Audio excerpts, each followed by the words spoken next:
Terima kasih. Assalamualaikum warahmatullahi wabarakatuh. Waalaikumsalam warahmatullahi wabarakatuh. Bapak Ibu yang saya hormati, di sini saya tiba giliran saya untuk menyampaikan atau mempresentasikan tentang yaitu tentang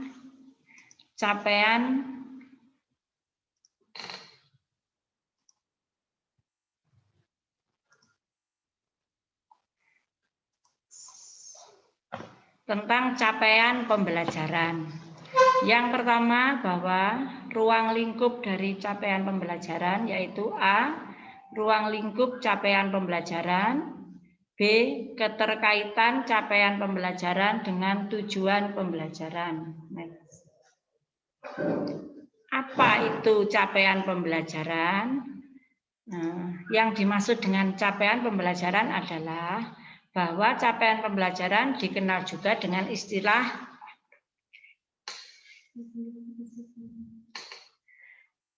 capaian pembelajaran adalah suatu ungkapan tujuan pendidikan yang merupakan suatu pernyataan tentang apa yang diharapkan, diketahui, dipahami, dan dapat dikerjakan oleh peserta didik setelah menyelesaikan suatu periode belajar. Berikutnya, capaian pembelajaran merupakan suatu alternatif dalam mendeskripsikan kompetensi yang digunakan untuk mengukur pencapaian siswa. Capaian pembelajaran berfokus pada yang diharapkan pada siswa di akhir pembelajaran. Hal ini sejalan dengan pendekatan student-centered dalam suatu dunia pendidikan.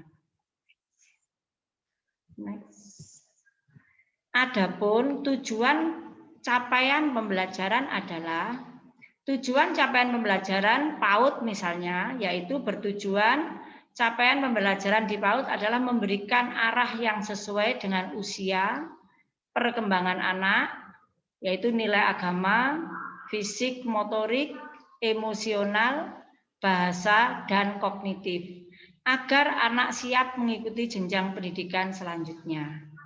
Sedangkan tujuan capaian pembelajaran di tingkat SD sampai SMA, yaitu bahwa capaian pembelajaran menunjukkan kemajuan belajar yang digambarkan secara vertikal dari satu tingkat ke tingkat yang lain, serta didokumentasikan dalam suatu kerangka kualifikasi. Selain itu, capaian pembelajaran juga harus disertai dengan kriteria penilaian yang tepat yang dapat digunakan untuk menilai bahwa hasil pembelajaran yang diharapkan telah dicapai. Adapun ruang lingkup capaian pembelajaran, yang pertama, rasional mata pelajaran, yaitu memuat alasan pentingnya mempelajari mata pelajaran tersebut dan berkaitan antara mata pelajaran yang satu dengan yang lainnya, atau dalam profil pelajar Pancasila, kalau tidak salah tadi sudah masuk di materinya Pak Prapto, yaitu ada 6. Kemudian berikutnya tujuan mata pelajaran, kemampuan atau kompetensi yang harus dicapai peserta didik setelah mempelajari mata pelajaran tersebut. Adapun karakteristik mata pelajaran, deskripsi umum tentang apa yang dipelajari dalam mata pelajaran serta elemen-elemen atau stand atau domain mata pelajaran yang deskripsinya.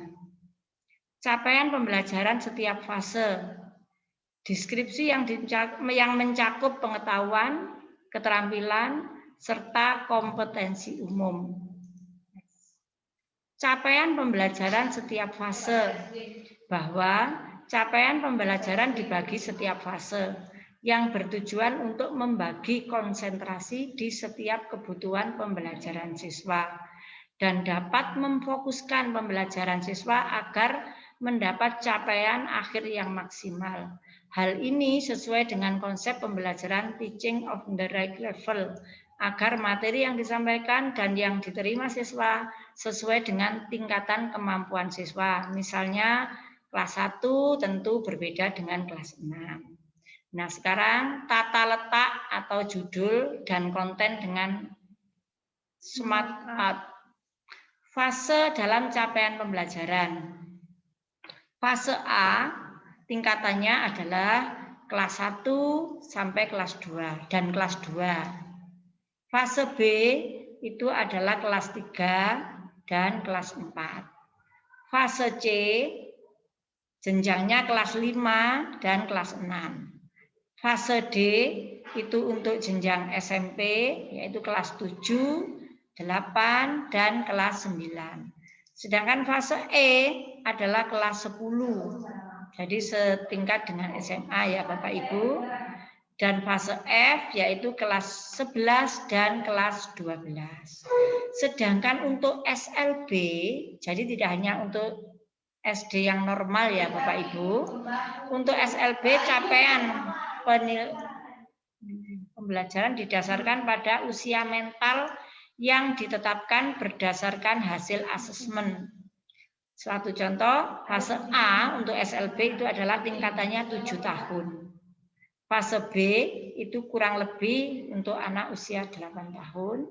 Fase C kurang lebih usia 8 tahun. Fase D kurang lebihnya usia 9 tahun. Fase E kurang lebih usia 10 tahun. Dan fase F kurang lebih 10 tahun. Ini berbeda ya Bapak Ibu karena untuk anak SLB tentunya tidak bisa disamakan dengan anak yang normal, yang umum atau reguler. Next.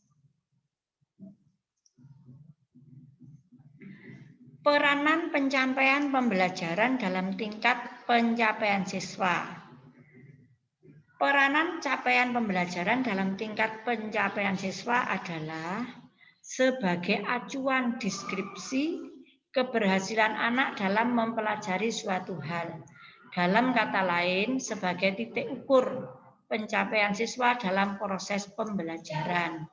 Yang kedua, merupakan satu alternatif dalam mendeskripsikan kompetensi yang digunakan untuk mengukur pencapaian siswa. Kiranya itu Bapak Ibu yang bisa saya sampaikan, mungkin dari Pak Prapto atau Pak Tommy dan Bu Iim bisa memberikan tambahan. Monggo kami persilakan, diawali dengan Pak Prapto terlebih dahulu. Monggo Pak Prapto berikan tambahan atau jenengan lengkapi.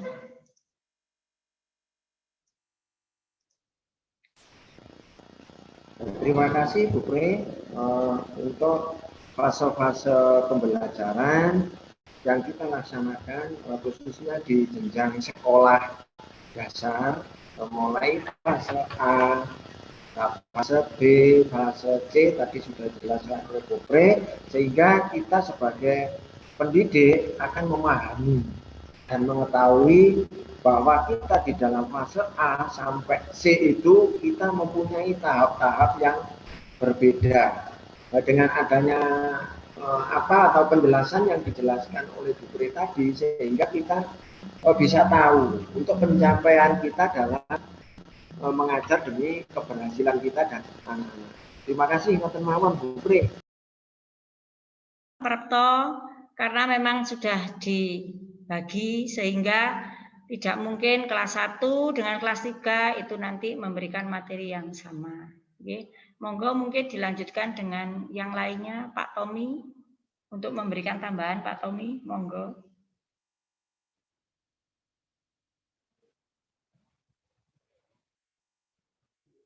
Kalau bertanya boleh ya Bu?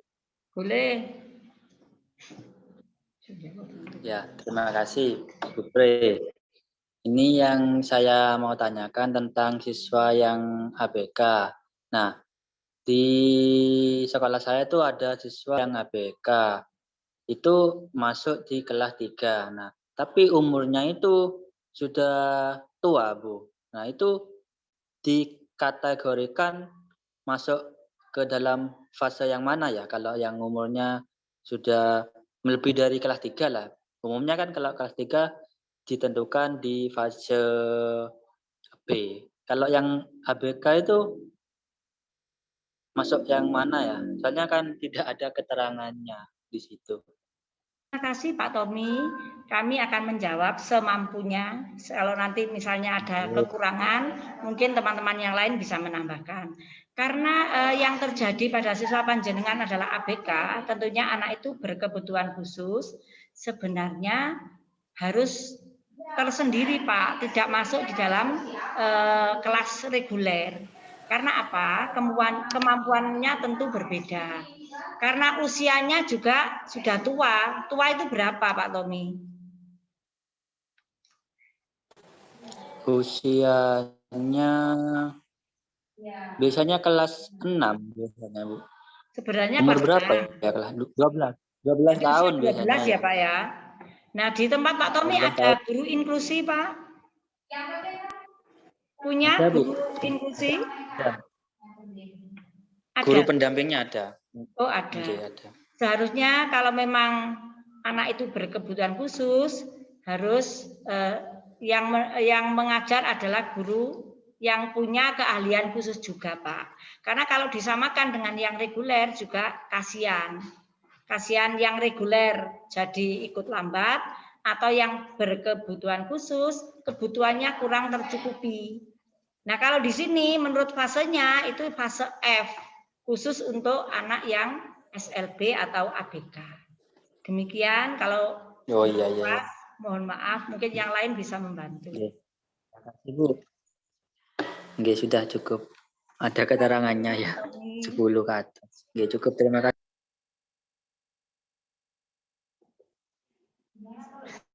Bu, karena waktunya oleh Pak Prapto sudah ada tanda, demikian tadi yang bisa saya sampaikan. Tentu di sana sini banyak kekurangan karena masih belajar ya Pak ya, apalagi dengan lemotnya usia yang sudah tua sehingga masih banyak kekurangan. Mohon maaf yang sebesar-besarnya. Dan saya akhiri, Assalamualaikum warahmatullahi wabarakatuh. Waktu kami kembalikan. Waalaikumsalam warahmatullahi wabarakatuh.